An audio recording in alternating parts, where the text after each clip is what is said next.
نے حبیب پاک صلی اللہ علیہ وسلم کا امتی بنا کر جو احسان ہم پر کیا، مومن جو بنایا، ایمان والا جو بنایا، یہ سب سے بڑا احسان۔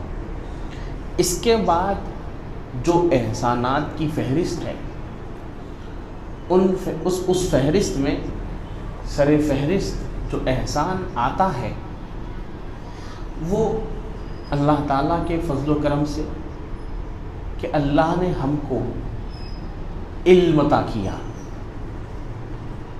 ایمان عطا کیا۔ یہ بڑا فضل ہے، بڑا احسان ہے۔ دوسرا احسان اللہ نے ہم پر کیا، علم عطا کیا۔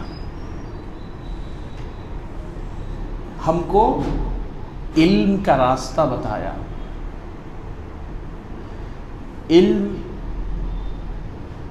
ایک ایسی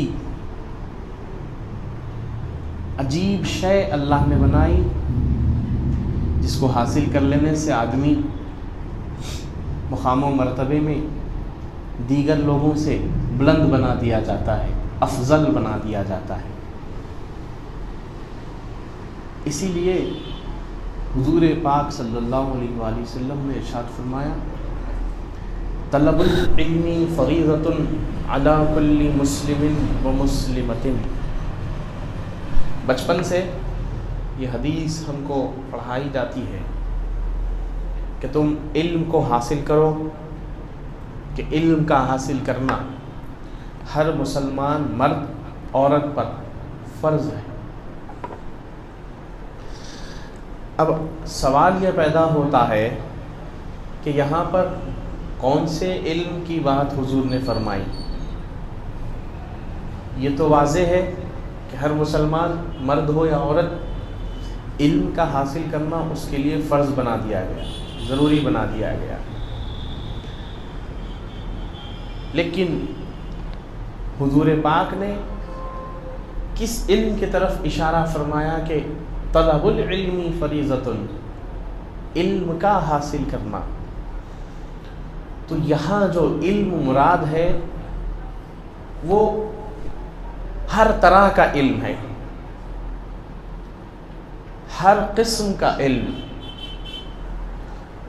آدمی جس فیلڈ میں کام کرتا ہے وہ کام کا علم، آدمی کہیں پہ نوکری کرتا ہے تو اس کا علم، اپنے گھر والوں کے ساتھ رہتا ہے تو ان کے ساتھ رہنے کے حقوق کا علم۔ یہاں دو علم سے مراد، ایک دنیاوی علم، ایک دینی علم۔ حضور نے دونوں ہی علوم کی طرف توجہ فرمائی ہے، فرمایا کہ دونوں علوم کا حاصل کرنا مسلمان مرد اور عورت پر فرض ہے۔ علماء نے اس حدیث کی تشریح میں، تفسیر میں بیان کیا کہ یہاں علم سے مراد قرآن اور حدیث کا علم ہے۔ ٹھیک ہے، ان کی بات کا انکار نہیں۔ اگر قرآن اور حدیث کے ہی علم کی طرف حضور پاک اشارہ فرما رہے ہیں تو پھر حضور نے دوسری حدیث میں یہ کیوں ارشاد فرمایا کہ تم علم حاصل کرو اگرچہ کہ تم کو چین تک، یعنی چائنا تک، چین تک کیوں نہ جانا پڑے؟ اب غور کیجئے گا، حضور پاک نے 1400 برس پہلے یہ ارشاد فرمایا کہ علم حاصل کرو اگرچہ کہ تم کو چین تک جانا پڑے۔ علم حاصل کرو اگرچہ کہ تم کو چین تک جانا پڑے۔ تو 1400 سال پہلے چین میں کون سا مدرسہ تھا؟ 1400 سال پہلے چین میں کون سا علم تفسیر بیان کیا جاتا تھا؟ چین میں کون سا علم حدیث بیان کیا جاتا تھا؟ چین میں کون سا علم قرآن بیان کیا جاتا تھا؟ حضور کا یہ ارشاد اس بات کی نشاندہی ہے کہ تم دینی علوم بھی حاصل کرو اور دنیاوی علوم بھی حاصل کرو۔ حضور نے جو فرمایا کہ علم حاصل کرو اگرچہ کہ چین تک کیوں نہ جانا پڑے، اس کا مطلب یہ ہے، پہلی چیز تو یہ کہ علم حاصل کرنے کے لیے اگر تم کو ہجرت کرنی پڑ رہی ہے، کسی اور مقام پہ جانا پڑ رہا ہے علم کے حصول کے لیے، تو جاؤ۔ اور دوسری بات، حضور نے جو چین کو پوائنٹ آؤٹ کیا کہ اگر تم کو علم حاصل کرنے کے لیے چین تک جانا پڑے تو جاؤ، اس کا مطلب ہے کہ تم دنیا کے ساتھ ساتھ رہو، تم آگے بڑھو، میڈیکل سائنس میں تم آگے بڑھو، پولیٹیکل سائنس میں تم ساتھ رہو دنیا کے، اکاؤنٹس میں تم دنیا کے ساتھ ساتھ رہو، اکنامیکل سسٹم میں تم دنیا کے ساتھ ساتھ رہو، سائنٹسٹ بنو، سائنسدان بنو، حکیم بنو، طبیب بنو، یہ سب حضور نے فرمایا۔ حضور پاک صلی اللہ علیہ وآلہ وسلم کی احادیث مبارکہ سے، آپ کی زندگی مبارکہ سے بہت سی چیزیں ہم کو ملی۔ آج ہم کپنگ تھراپی کروا رہے ہیں، ہجامہ، کون سے سائنسدان کی تحقیق ہے؟ کس ڈاکٹر نے اس کو ریسرچ کیا؟ لیکن آج گلی گلی ہم کو کپنگ تھراپی سینٹرز مل جائیں گے، اور ہجامہ کے تعلق سے حضور پاک صلی اللہ علیہ وآلہ وسلم کی بے شمار احادیث ہم کو مل جاتی کہ تم ہجامہ کراؤ کہ اس میں 90 بیماریوں سے شفا ہے، کہیں پہ فرمایا 70 بیماریوں سے شفا ہے۔ حضور اکرم صلی اللہ علیہ وآلہ وسلم نے جو علاج ہم کو بتایا، صرف ہجامہ نہیں، بہت سی چیزیں حضور پاک صلی اللہ علیہ وسلم نے ہم کو بتائی۔ اسی لیے ضروری ہے کہ ہم وسیع ذہن کے ساتھ، بڑی سوچ کے ساتھ علم کو حاصل کریں، خواہ وہ دین کا علم ہو یا دنیاوی علم ہو۔ دونوں ہی علوم میں مسلمانوں کو علم حاصل کرنا بہت ہی ضروری ہے۔ اگر کوئی شخص صرف دنیا کا علم حاصل کرے اور دینی تعلیم سے اپنا اپنی وابستگی اور اپنا رشتہ توڑ دے، صرف دنیاوی علوم میں اپنے آپ کو مشغول رکھے، کسی کی کوئی فیلڈ ہے اسی میں وہ آگے بڑھتا چلا گیا، ماسٹرز کمپلیٹ کر لیا، سب کچھ کر لینے کے باوجود بھی اس کے پاس اس کا دل مطمئن نہیں، کیونکہ دنیاوی علوم میں وہ آگے بڑھ گیا، اس نے سیکھا ہی نہیں کہ قلب کا جو اطمینان ہے، دل کا جو سکون ہے، وہ کس چیز میں، اس کو معلوم ہی نہیں۔ انتقال ہونے تک وہ شخص بے چینی اور اضطراب کے عالم میں زندگی گزارے گا۔ بظاہر اس کے پاس بہت کچھ ہوگا، زندگی کی آرائش ہوں گی، زندگی گزارنے کے لیے جو چیزیں ہوتی ہیں وہ سب مہیا ہوں گی، لیکن سکون سے محروم رہے گا۔ کیوں؟ کیونکہ اس کے پاس علم ایک سمندر ہے، اور علم دین اس سمندر کے اندر کا خزانہ ہے۔ پوری دنیا کا علم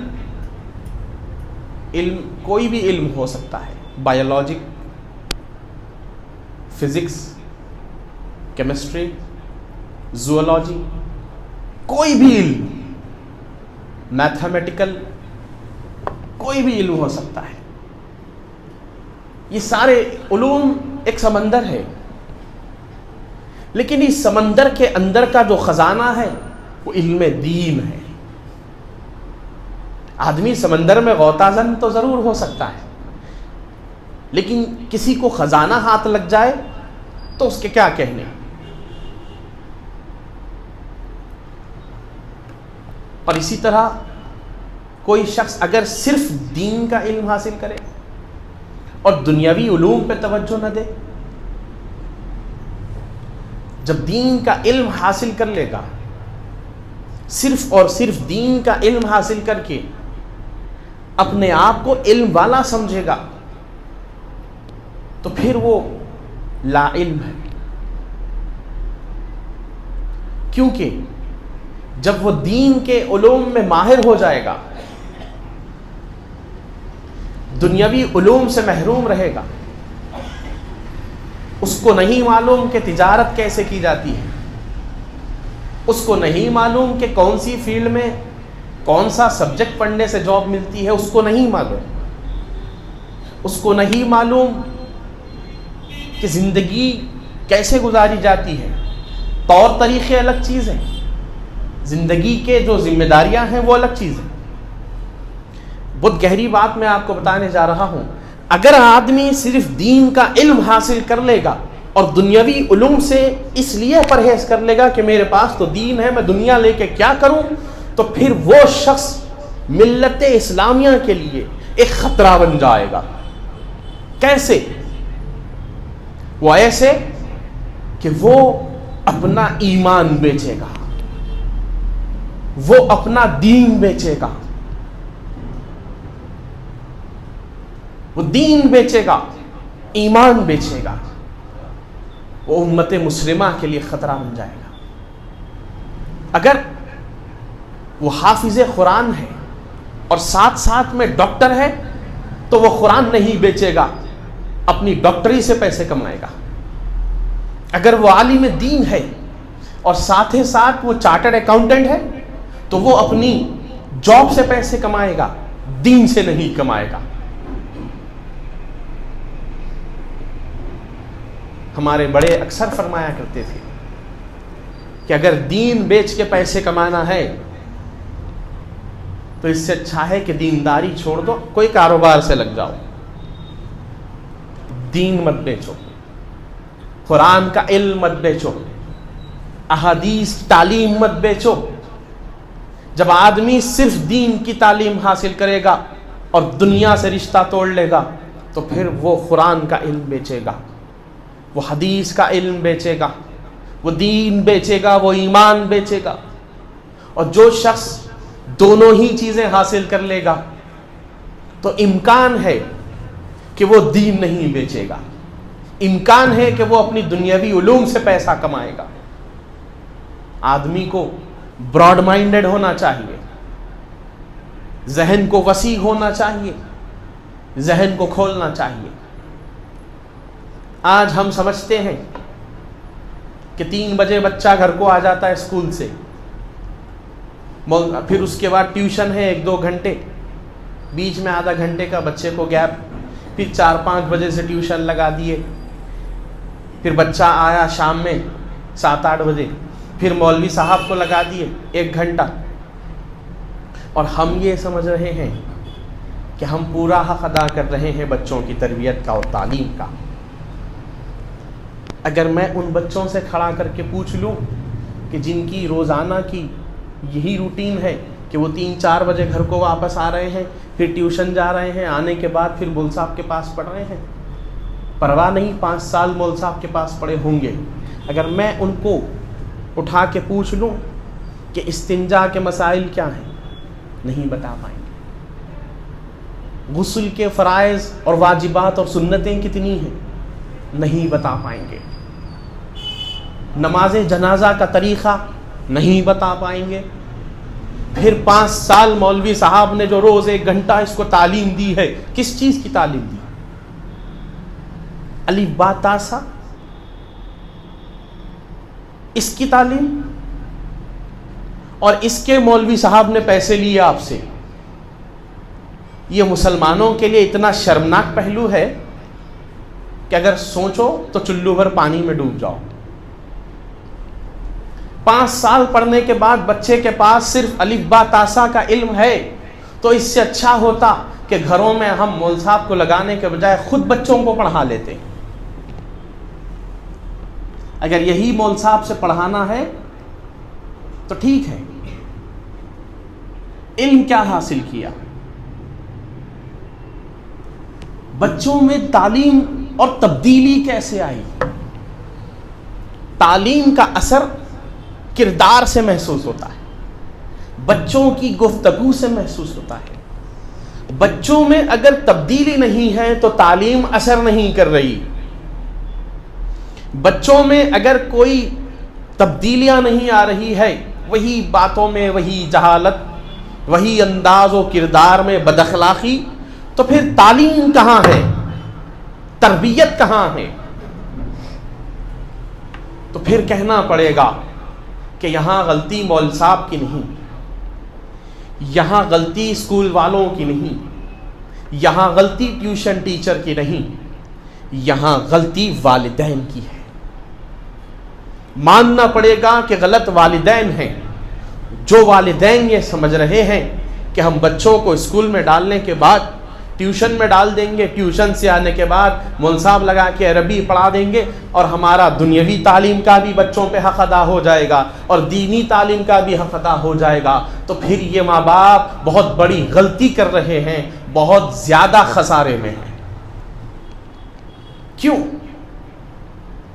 کیونکہ اس لیے کہ بچوں میں تبدیلی آنا اگر چاہتے ہیں تو والدین کو چاہیے کہ پہلے خود تبدیل ہو. بچوں کو تعلیم یافتہ بنانا چاہتے ہیں تو والدین کو چاہیے کہ خود تعلیم حاصل کریں. تعلیم کی کوئی عمر نہیں، تعلیم کی کوئی لمٹس اینڈ لمیٹیشنز نہیں.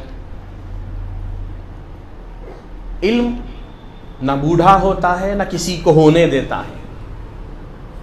میں ایک ایسے شخص کو بھی جانتا ہوں جنہوں نے اپنی زندگی کے 65 سال گورنمنٹ میں سروس کی، اور جب وہ ریٹائر ہوئے تو ایک ایسا جنون ان پہ طاری ہوا کہ انہوں نے قرآن مجید کو اپنی خواہش سے انہوں نے حفظ کر لیا. اور جب قرآن کو انہوں نے مکمل حفظ کر لیا تو اس کے بعد ان کو مزید خواہش ہوئی کہ میں قرآن کو سمجھوں، کہ میں نے جو بائی ہارٹ کیا، میں نے جو یاد کیا، یاد کر لینے سے وہ مطمئن نہیں ہوئے. قرآن کا یاد کر لینا بھی بڑا کمال کی چیز ہے، اس میں کوئی دو رائے نہیں، لیکن وہ مطمئن نہیں ہوئے. تو انہوں نے کہا کہ میں کیا کروں کہ میں قرآن سمجھ سکوں؟ تو میں نے کہا کہ اس کے لیے آپ کو عربک لینگویج سیکھنا ہوگا، عالمیت کرنی ہوگی، آپ کو فضیلت کی ڈگری حاصل کرنی ہوگی. اس کے بعد اگر آپ کے پاس وقت ہے تو آپ عالم کیجئے، فاضل کیجئے، کامل کیجئے، جتنا ہو سکے آپ سے آپ ڈگریاں حاصل کریے، گرامر سیکھیے. تو الحمدللہ انہوں نے 2 سال میں قرآن مجید کا ترجمہ کرنا سیکھ لیا ہے. اب ان کے سامنے قرآن کی کون سی بھی آیت آپ اٹھا کے رکھ دیجئے، وہ اس کا مطلب آپ کو سمجھا دیں گے. آدمی کے پاس جنون ہونا چاہیے، خواہش ہونا چاہیے. عمر، ایج کوئی معنی نہیں رکھتی. آدمی کبھی بھی علم حاصل کر سکتا ہے. میں عرض کر رہا تھا کہ غلطی والدین کی ہے. ٹھیک ہے، اس دور میں اسباب نہیں تھے، حالات نہیں تھے، ٹھیک ہے، ماننے والی بات ہے. آج تو حالات اچھے ہیں، آج تو اسباب ہیں. آپ بجائے فضول کی چیزوں میں وقت ضائع کرنے کے، جو وقت آپ کے پاس بچتا ہے 24 گھنٹوں میں سے 1 گھنٹہ دین کی تعلیم کے لیے آپ نہیں نکال سکتے. تو اس سے یہ معلوم ہوتا ہے کہ ہم وقت تو نکال سکتے ہیں لیکن ہمارے پاس وقت نکالنے کے لیے خواہش نہیں ہے، ہمارے دل میں اس کی چاہ نہیں ہے، وہ جنون ہمارے اندر نہیں ہے. اگر ہوتا تو ہم وقت نہ بھی نکلتا تو وقت نکال لیتے. جس طرح سوشل میڈیا کے لیے ہم گھنٹوں اپنے 24 گھنٹوں میں سے نکالتے ہیں، اس کے بجائے اگر ہم علماء کرام سے وابستہ ہو کر یا پھر کتابوں کا مطالعہ کر کے یا دین اسلام کو جاننے کی اگر فکر میں کوئی چیز کرتے تو وہ ہمارے لیے کافی بہتر ہوتا۔ رسول اللہ صلی اللہ علیہ وآلہ وسلم نے ارشاد فرمایا، آپ نے سنا ہوگا نا کہ کون سی بھی چیز میں ہم جو ہے کلاس دیکھتے، اس کا برانڈ دیکھتے نا، کوئی چیز اگر خریدنا ہے، گھڑی، کپڑے، رولیکس، ریڈو، یہ سارے برانڈ ہم دیکھتے۔ کپڑوں میں کیلوین کلین، ریمنڈس، یہ ساری چیزیں ہم دیکھتے۔ شوز میں برانڈ دیکھتے۔ تو حضور پاک صلی اللہ علیہ وآلہ وسلم نے ارشاد فرمایا، میں آپ کو اس کی مثال کیوں دیا، اب آپ کو آگے سمجھ میں آتا، کہ ماں کی گود بچے کی سب سے پہلی درسگاہ ہے۔ ماں کی گود بچے کے لیے سب سے پہلا انسٹیٹیوشن ہے۔ اگر ماں تعلیم یافتہ ہوگی تو پھر بچے آٹومیٹیکلی تعلیم یافتہ ہی بنیں گے۔ اگر ماں با اخلاق اور با کردار ہوگی تو بچے بھی با اخلاق اور با کردار بنیں گے۔ جیسا نام، جیسا برانڈ ویسا پروڈکٹ، جیسی کمپنی ویسا پروڈکٹ۔ اگر ہم اپنی جنریشن کو، اگر ہم اپنی اولاد کو، اگر ہم اپنے بچوں کو تربیت یافتہ با اخلاق دیکھنا چاہتے ہیں تو پہلے ماؤں کو با اخلاق بنانا پڑے گا۔ اب حضور نے یہ کیوں فرمایا صلی اللہ علیہ وآلہ وسلم کہ ماں کی گود بچے کی سب سے پہلی درسگاہ ہے؟ چاہتے تو یہ فرما سکتے تھے کہ والدین کی گود، دونوں کو شامل کر سکتے تھے، باپ کو بھی اور ماں کو، لیکن صرف ماں کے تعلق سے کیوں فرمایا کہ ماں کی گود بچے کی پہلی درسگاہ ہے؟ بچے کے لیے سب سے پہلا انسٹیٹیوشن ماں کی گود ہے۔ یہ کیوں ارشاد فرمایا؟ یہ اس لیے ارشاد فرمایا کہ ماں ہی ہے جو 9 مہینے اپنے بچے کو پیٹ میں رکھتی ہے، اور حکم خداوندی کے بعد جب وہ تولد ہو جاتا ہے تو 2-3 سال تک اپنے سینے سے لگا کے رکھتی ہے، اور پھر جب 3-4 سال کا ہو جاتا ہے تو ماں ہی کے ساتھ وہ بندھا ہوا ہوتا ہے، ماں ہی سے اٹیچمنٹ ہوتا ہے بچے کا، اور جتنا وہ بڑا ہوتا چلا جاتا ہے ماں کے قریب ہوتا چلا جاتا ہے، کہ ماں، اللہ تعالیٰ نے ماں کو ایسا بنایا ہے کہ بچے ماں کے بغیر رہ نہیں سکتے۔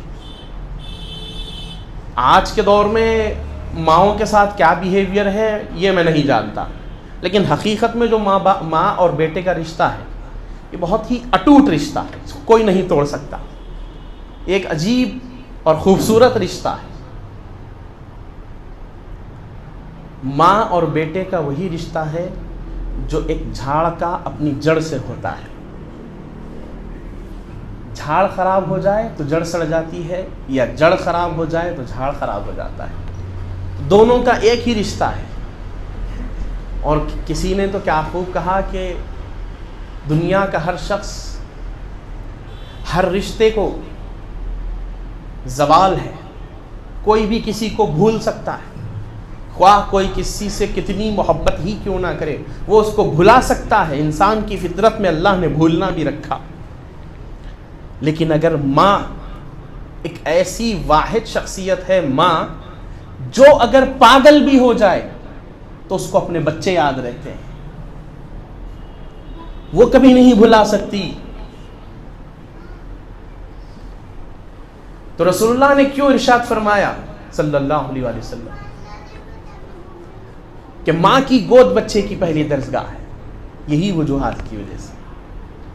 اور ایک اس کے اندر حکمت یہ ہے سرکار کی کہ ماں دن بھر جو ہے بچے کی دیکھ بھالی کر سکتی ہے، باپ نہیں کر سکتا، کیونکہ باپ کو جو ہے کمانے کے لیے باہر جانا پڑتا ہے۔ تو حضور کی نگاہ رحمت نے اس ساری چیزوں کو دیکھ کر فیصلہ فرمایا، اور اسی لیے حضور نے ارشاد فرمایا کہ ماں کی گود بچے کی پہلی درسگاہ ہے۔ اگر ماں،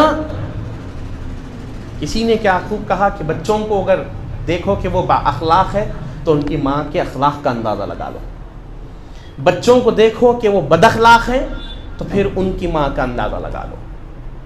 تو ماں تعلیم یافتہ ہوگی، با کردار ہوگی، با اخلاق ہوگی، تو بچوں میں اس کے اخلاق وہ منتقل کرے گی، بچوں میں اپنی تعلیم و تربیت کو منتقل کرے گی۔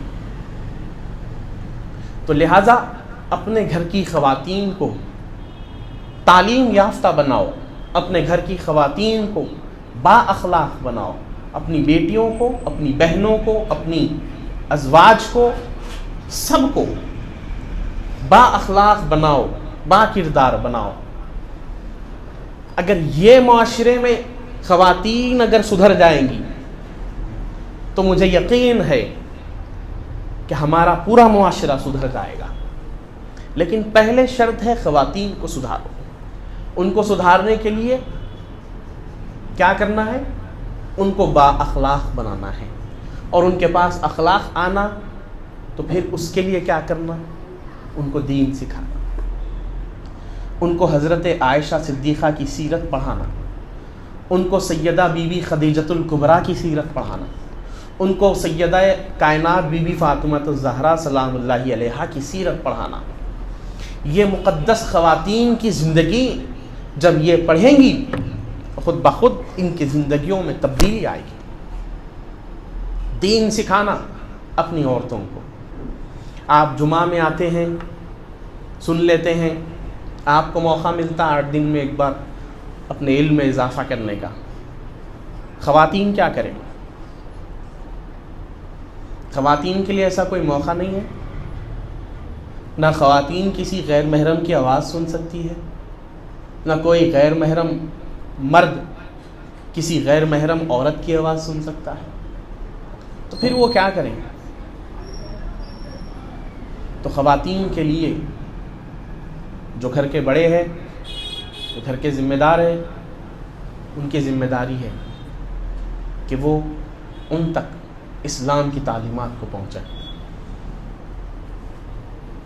اس کی ترکیب آپ بنانا کہ ہم کو کیسا کرنا ہے، کیا کرنا ہے۔ خواتین کو جب ایجوکیٹڈ بنانا ہے تو ہم کو کیا کرنا ہوگا۔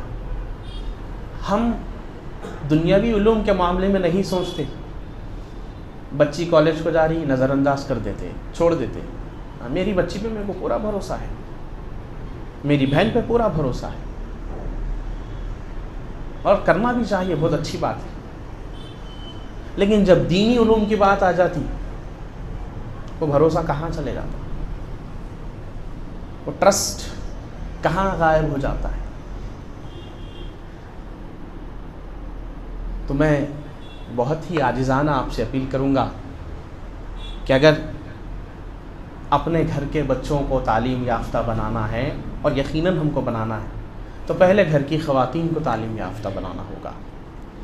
اور علم حاصل کرو کا مطلب صرف دینی علوم نہیں ہے، دنیاوی علوم بھی ہے۔ یہ ساری چیزیں آپ سے عرض کرنے کا مطلب یہ ہے کہ ملت اسلامیہ میں جو ہے بہت سے کنفیوژنس ہیں۔ لوگ سمجھتے ہیں کہ دینی علم حاصل